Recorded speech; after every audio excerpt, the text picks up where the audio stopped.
કાપ કરી દેવી એ શું બતાવે છે? આ થોડું વધારે પડતું થયું છે અને ઉતાવળવાળું લાગે છે અને બહુ સારું નથી લાગતું.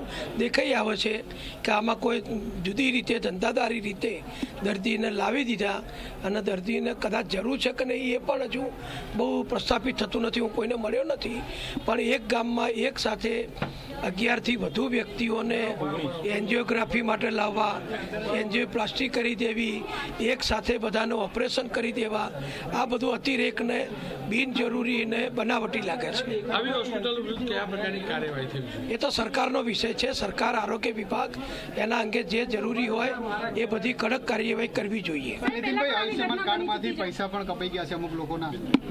એટલે આ બધું હું હજુ હાલ જ આવ્યો છું. દર્દીઓ સાથે, સગાવાલા સાથે, જેમની પાસે કાર્ડ બેસાડી લઈ આવવામાં આવે, જેમની પાસે કાર્ડ હતી આ શું બતાવે? હાલ આ સરકારી સેવા મળે છે. ભારત સરકારની, ગુજરાત સરકારની ગરીબ મધ્યમ વર્ગના દર્દીઓ માટેની આ ખૂબ જ ઉપયોગી સેવા છે, પણ એનો દુરુપયોગ અત્યારે થયો હોય એવું પ્રથમ દ્રષ્ટિએ જણાય છે. મને પહેલાંનો કોઈ કિસ્સો ખબર નથી. આ તો બોરીસાણા ગામ મારા કડી તાલુકાનું ગામ છે. મારા નજીકના લોકો છે, મારા મિત્રો, સંબંધીઓ, કાર્યકરો ત્યાં કામ કરે છે.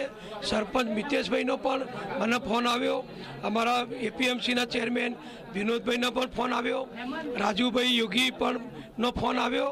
એટલે હું અહીંયા આવ્યો છું અને હવે બધી બધાને મળીશ, પછી બધી વધારે વિગતો મેળવીશ.